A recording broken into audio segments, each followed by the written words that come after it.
It is 2:17 a.m. in the Security Operations Center. The dashboard reports 0 critical alerts, but behind that quiet interface and a single blinking amber light, an adversary is already moving laterally through the network. The modern SOC relies heavily on alert monitoring, a system designed to catch known threats. By definition, this approach is reactive. You investigate only after the alarm sounds. These centralized monitoring systems, or SIEMs, operate on rigid logic. They depend on predefined malware signatures and static volume thresholds to decide what constitutes a threat. Attackers understand this logic. Instead of deploying noisy malware, they operate below detection thresholds, utilizing legitimate administrative tools and stolen, valid credentials that the system inherently trusts. This timeline shows a stealthy attack sequence: 3 failed password guesses, a successful login from a new IP, and a PowerShell execution. Notice how every action remains below the designated alert threshold. Because no single action breaks a rule, the SIEM ignores them. Relying solely on reactive alerts creates a massive operational blind spot, effectively handing the tactical advantage to a sophisticated adversary. To reclaim that advantage, security teams must move from reactive waiting to threat hunting, a proactive, hypothesis-driven defense methodology. The hunter begins with a single foundational assumption: the perimeter has already failed, the network is breached, and the attacker is currently hiding inside. You do not wait for a tool to tell you something is wrong. You ask a specific question. You formulate a hypothesis about exactly how an attacker might evade your current detection logic. To prove these hypotheses, hunters utilize a core analytical methodology known as telemetry triangulation. Telemetry triangulation is the process of stacking and correlating normalized metadata across 3 distinct domains: network flows, endpoint logs, and live system memory. By systematically linking these disparate layers of data, a hunter can map a complete execution chain and expose an adversary who successfully bypassed the SIEM. We begin our hunt at the network layer, formulating a hypothesis regarding command and control, or C2, communications. The hypothesis assumes an attacker inside the network must communicate outward. To avoid detection, they attempt to blend their traffic with normal web activity, often sending unencrypted HTTP data over non-standard ports. Port 443 is universally reserved for encrypted HTTPS traffic. Seeing plain-text HTTP communicating across this port is a severe structural anomaly. Using Security Onion's query language, the hunter filters millions of raw network packets down to a manageable dataset, isolating only the Zeek HTTP connection records. This chart visualizes network traffic by destination port.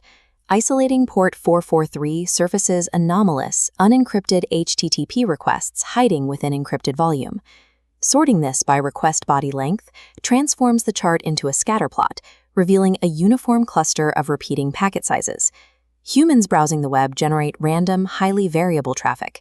This degree of frequency and uniformity matches the profile of an automated C2 beacon, creating the necessary lead to begin a local investigation. Every network connection generated in this log includes a community ID. This is a standardized cryptographic hash that combines the source IP, destination IP, and their corresponding ports. Identifying this beaconing behavior validates our initial hypothesis. The community ID provides the precise mathematical pivot point to jump from the broad network perimeter directly to the local logs of the compromised endpoint. Taking that community ID and the target IP address, the hunter pivots away from the network and into the local Windows event logs of the suspected machine. The operational challenge here is volume. Raw Windows event logs, or EVTX files, are dense, noisy, and practically impossible to parse manually at scale. The solution is processing the raw logs through a rapid timeline generator like Hayabusa. These tools apply detection logic called Sigma rules to comb the endpoint data, surfacing anomalous behavioral patterns and arranging them into a chronological CSV timeline. Scanning this generated timeline, we pinpoint the attacker's exact entry point. We see 5 consecutive rows of event ID 4625, failed logons, followed immediately by event ID 4624, indicating a successful authentication. We now see why this bypassed the SIEM. The attacker deliberately kept failed logon attempts below the established brute force threshold, masking the intrusion as a user who simply forgot their password. With the access point confirmed, the investigation shifts to post-compromise activity. We search the timeline for any process creation events that occur immediately after that successful login.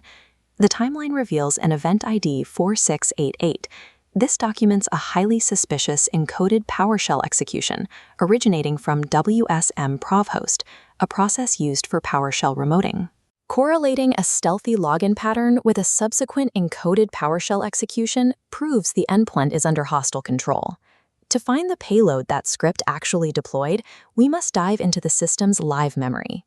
To unpack the results of that encoded PowerShell script, the hunter extracts the compromised machine's live RAM and analyzes it using the volatility framework. Sophisticated threat actors do not run executables with obvious names. Instead, they camouflage their payloads by hijacking the names of native Windows processes, like svchost.exe. The first step in memory analysis is executing the PS-tree plugin. This maps the parent-child relationships of every process actively running on the machine. The Windows operating system enforces strict structural rules. For example, a legitimate svchost.exe process must always originate from a specific parent, services.exe. The hunter scans the process tree for structural violations. Here, we find an svchost process running as PID 1928. However, its parent process ID does not link back to services.exe. It breaks the architecture of the operating system. The hunter isolates that anomalous process ID and executes the malfind plugin directly against it. The malfind output reveals multiple memory regions inside that process marked with page execute/read-write permissions, a state that should never exist in standard secure memory segments. This specific combination, a rogue parent process ID paired with read-write-execute permissions, is the mechanical hallmark of hollow process injection. In this technique, the attacker suspends a legitimate process, hollows out the original code, and injects their malicious payload into the empty space, wearing the native process name like a mask. Identifying the hollowed process in memory provides the conclusive evidence needed to prove the adversary's presence and document the specific mechanics they use to evade the SIEM. While identifying the adversary and isolating the machine provides immediate containment, the hunt's full value is realized when the findings are fed back into the organization's defense. The architectural benefit of a hunt lies in extracting the newly discovered tactics, techniques, and procedures, the TTPs, that the adversary utilized. From this single operation, we extracted 3 distinct TTPs: non-standard HTTP port beaconing, low-volume brute force cadences, and parent process ID mismatches. The final phase is closing the loop. The hunter converts these documented behaviors into automated detection logic, feeding it back into the security infrastructure. The logic to find rogue parent process IDs and encoded strings is written into a new Sigma rule. That new Sigma rule is then deployed back into the SIEM, permanently updating the network's alert thresholds. The outcome is immediate. The stealthy attack sequence that required a manual, multi-layered hunt today will trigger an automatic, high-priority alert tomorrow. The security team has successfully converted an unknown threat into a known threat. This iterative feedback loop, proactively hunting to find gaps and then engineering the rules to close them, is the fundamental engine of continuous SOC maturity and proactive defense.